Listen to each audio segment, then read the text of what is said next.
ये offshore oil rig 16 floors ऊंची और 2 फुटबॉल फील्ड्स जितनी चौड़ी है और इसका वजन हैरत अंगेज तौर पे एक एयरक्राफ्ट कैरियर से भी ज्यादा है।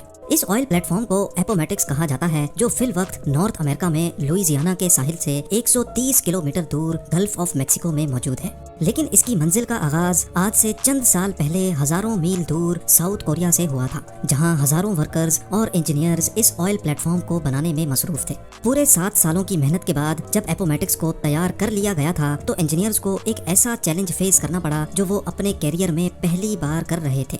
मसला ये था कि इस देव कामत स्ट्रक्चर को साउथ कोरिया से गल्फ ऑफ मेक्सिको के लिए रवाना करना था और इसके लिए दुनिया का सबसे बड़ा मेरीन ट्रांसपोर्ट वेसल मंगाया गया। एपोमेटिक्स ऑयल प्लेटफॉर्म को उठाकर इस वेसल पे रखना एक ऐसा टास्क था जिसमें कम से कम 7 दिन लगने थे। लेकिन अचानक उनको खबर मिली कि पैसिफिक ओशन में एक तूफान पैदा हुआ है और इस तूफान ने सुपर टाइफून की शक्ल इख्तियार कर ली है। इस लेवल का टाइफून 20 सालों में एक मर्तबा पैदा होता है। 315 किलोमीटर फी घंटा की रफ्तार से घूमता हुआ ये टाइफून अगले 7 दिनों के बाद किसी भी वक्त साउथ कोरिया के साहिल पर हमला कर सकता है। और ये बात तो हम सबको मालूम है कि सुपर टाइफून जब कहीं हमला करता है तो नुकसान पहुंचाए बगैर नहीं जाता। वर्कर्स, इंजीनियर्स और ट्रांसपोर्ट एक्सपर्ट्स के लिए अब चैलेंज ये था कि इनको 7 दिनों का काम सिर्फ 3 दिनों में करना था। यानी अगर 3 दिनों के अंदर अंदर एपोमेटिक्स ऑयल प्लेटफॉर्म को शिप यार्ड से उठाकर इस मरीन वेसल पे लोड करके रवाना ना किया गया तो सालों की मेहनत एक ही पल में जाया भी हो सकती है। ये एक ऐसा मसला था जिसने नीचे से लेकर ऊपर तक सारी मैनेजमेंट को हिला कर रख दिया। ये oil platform Shell oil company का सबसे बड़ा प्रोजेक्ट था और यही वजह थी कि उनके पास एक छोटी सी भी गलती की जगह नहीं थी। सुपर टाइफून को अवॉइड करने के लिए और एपोमेटिक्स को वक्त से पहले रवाना करने के लिए बचा कुचा काम पूरा करना बहुत जरूरी था, जिसके लिए वर्कर्स की एक एक्स्ट्रा आर्मी बुलवाई गई। वर्कर्स ने दिन रात एक कर दिया और जल्द अज जल्द एपोमेटिक्स को ट्रांसपोर्ट के लिए तैयार करना शुरू कर दिया। दूसरी तरफ मैनेजमेंट मीटियोरोलॉजिकल एडमिनिस्ट्रेशन से मिलकर सुपर टाइफून की मूवमेंट पर नजर रखे हुए थी। उनको एक उम्मीद थी कि शायद ये सुपर टाइफून अपनी डायरेक्शन बदल ले, लेकिन उनकी उम्मीदों पर तो जैसे पानी ही गुजर गया जब उनको ये मालूम पड़ा कि टाइफून तो पैसिफिक ओशन से सीधा साउथ कोरिया की जानिब बढ़ता जा रहा है। वर्कर्स की आर्मी ने जी जान लगाकर सिर्फ 3 दिनों के अंदर अंदर एपोमेटिक्स का सारा काम कंप्लीट कर लिया और अब बारी थी इस देव कामत स्ट्रक्चर को उठाकर फ्लोटिंग डॉक पर रखने की।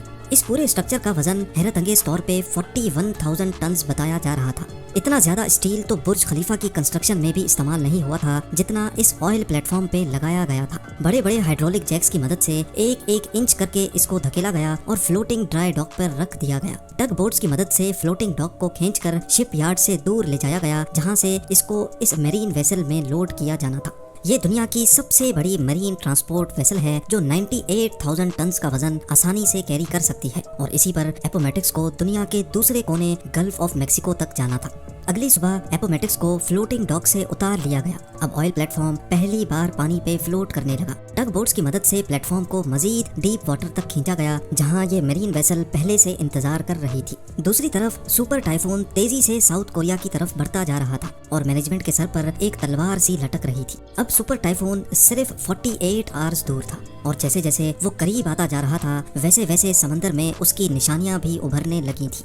समंदर में हवाओं और लहरों का सिलसिला बढ़ रहा था जो एपोमेटिक्स के लिए एक खतरे की निशानी थी। अगला लम्हा बहुत ज्यादा नाजुक था। ऑयल प्लेटफॉर्म को वेसल पे लोड करना बहुत ही कॉम्प्लिकेटेड काम होता है। इसके लिए पहले वेसल अपने अंदर मौजूद वाटर टैंक्स में पानी इनटेक करती है, जिसकी वजह से वो पानी के अंदर चली जाती है। फिर टग बोट्स ऑयल प्लेटफॉर्म को खींचकर वेसल के ऊपर लेकर जाती हैं और फिर आखिर में वेसल पानी को वापस बाहर निकालती है, जिसकी वजह से वेसल ऊपर की जानिब उठ जाती है। लेकिन ये काम इतना आसान भी नहीं होता है जितना आपने इस एनिमेशन में देखा। इस काम के लिए समंदर का पुरसुकून होना बहुत जरूरी होता है, क्योंकि अगर लहरों में ये काम किया गया तो एपोमेटिक्स सही अलाइनमेंट में वेसल के ऊपर नहीं लोड हो पाएगा और ये चीज वेसल और एपोमेटिक्स दोनों के लिए खतरनाक हो सकती है। सुपर टाइफून की वजह से समंदर में काफी तेजी थी। लहरों और तेज हवाओं की वजह से ये काम करना मुमकिन नहीं था। दूसरी जानिब वक्त बड़ी तेजी से गुजरता जा रहा था और सारी टीम का स्ट्रेस लेवल काफी ज्यादा हो चुका था। खुशकिस्मती से मीटियोरोलॉजिकल डिपार्टमेंट की जानिब से टीम को अगली सुबह सिर्फ 2 घंटे का वक्त दिया गया, जिसमें चांसेस थे कि समंदर पुरसुकून रहेगा। इन 2 घंटों में अगर ये काम ना किया गया तो फिर इसके बाद और कोई चांस नहीं मिल पाएगा। सुपर टाइफून अब सिर्फ 36 घंटे दूर था। सुबह सवेरे जैसे बताया गया था, समंदर पूरी तरह से पुरसुकून था। पहली फुर्सत में ऑयल प्लेटफॉर्म को वेसल के ऊपर खींचकर लाया गया और वेसल ने उसको पानी से निकालकर अपने ऊपर लोड कर लिया। सुपर टाइफून से कई घंटे पहले एपोमेटिक्स आखिरकार साउथ कोरिया को अलविदा करने में कामयाब हो चुका था। शेल ने अपने ऑयल प्लेटफॉर्म को सुपर टाइफून से बचाकर पहला चैलेंज तो कंप्लीट कर लिया था, लेकिन इसका मतलब ये नहीं कि अब आगे और कोई चैलेंज नहीं आने वाला। कई महीनों के सफर के बाद साउथ टेक्सास में ऑयल प्लेटफॉर्म को दोबारा अनलोड किया गया, क्योंकि 4 मॉड्यूल्स ऐसे थे जिनको यहाँ पर मैन्युफैक्चर किया जा रहा था। मॉड्यूल्स को एक एक करके प्लेटफॉर्म पे फिट किया गया और एक बार फिर से इसको 130 किलोमीटर दूर अपनी मंजिल के लिए रवाना किया गया, जहाँ इसको अगले 40 सालों तक रहना था। पूरे 7 सालों की मेहनत के बाद आखिरकार अब वो घड़ी आ चुकी थी जब एपोमेटिक्स को 30,000 फीट नीचे ऑयल वेल के साथ कनेक्ट करना था। जिस जगह एपोमेटिक्स पानी में फ्लोट कर रहा है, यहाँ समंदर का बॉटम 7,400 फीट डीप है। ये इतनी ज्यादा गहराई है कि इसमें लगभग 3 बुर्ज खलीफा फिट आ सकते हैं। लेकिन जिस ऑयल वेल से एपोमेटिक्स को कनेक्ट करना था, वो हैरानकुन तौर पे इस गहराई से भी मजीद 22,600 फीट नीचे थी। समंदर की इतनी गहराई में पानी का प्रेशर बहुत ज्यादा होता है, जहाँ पर किसी इंसान का जाना और फिर वहाँ कोई मिशन अंजाम देना इम्पॉसिबल होता है। लिहाजा समंदर के बॉटम पे ऑयल वेल की ओपनिंग के साथ एपोमेटिक्स को कनेक्ट करने के लिए remotely operated under water vehicle को इस्तेमाल करने का फैसला किया गया। इंस्टॉलेशन क्रू जो कि एक अलग प्लेटफॉर्म से अंडर वाटर पाइपलाइंस को इंस्टॉल कर रहा था, उन्होंने ROV को क्रेन की मदद से समंदर के अंदर भेजा। ये एक बहुत ही कॉम्प्लिकेटेड काम होता है, जिसमें पाइपलाइन को ठीक ऑयल वेल की ओपनिंग के ऊपर जाकर लैंड कराना होता है।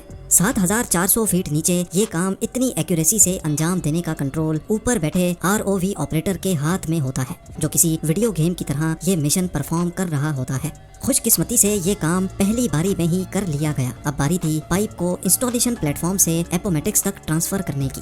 इस प्रोसेस को राइजर ट्रांसफर कहा जाता है, जिसमें 4 अलग अलग वेसल्स एक साथ काम करती हैं। पहले एपोमेटिक्स में से एक चेन निकाली गई, फिर ROV ने ये चेन लेकर दूसरी शिप तक पहुंचाई। इस शिप से ये चेन दूसरे प्लेटफॉर्म ने खींच ली और फिर आखिर में एपोमेटिक्स से इस चेन को खींचकर पाइप को अपनी तरफ कर लिया गया। इसके बाद शुरू किया गया ड्रिलिंग का काम। सी बेड से भी हजारों फीट नीचे, लगभग 22,600 फीट नीचे पाइप को ऑयल वेल तक ड्रिल करना था। कई महीनों की ड्रिलिंग के बाद आखिरकार पाइप ऑयल वेल तक पहुंच चुका था। अब बारी थी ऑयल को पंप करने की। इस लम्हे को देखने के लिए पूरी टीम जमा हो चुकी और एक बटन की मदद से ऑयल पंप को ऑन किया गया। 30,000 फीट नीचे से जब पहली बार ऑयल पंप हुआ तो सबके चेहरों पर खुशी देखने जैसी थी। वर्कर्स, इंजीनियर्स और मैनेजमेंट की 7 सालों की मेहनत रंग ले आई थी। ऑयल का फ्लो और उसकी क्वालिटी बिल्कुल परफेक्ट थी। आज एपोमेटिक्स हर रोज 1,75,000 बैरल्स ऑयल प्रोड्यूस करता है, जिससे इतना फ्यूल बनाया जाता है जो 40 लाख गाड़ियां एक दिन में इस्तेमाल करती हैं।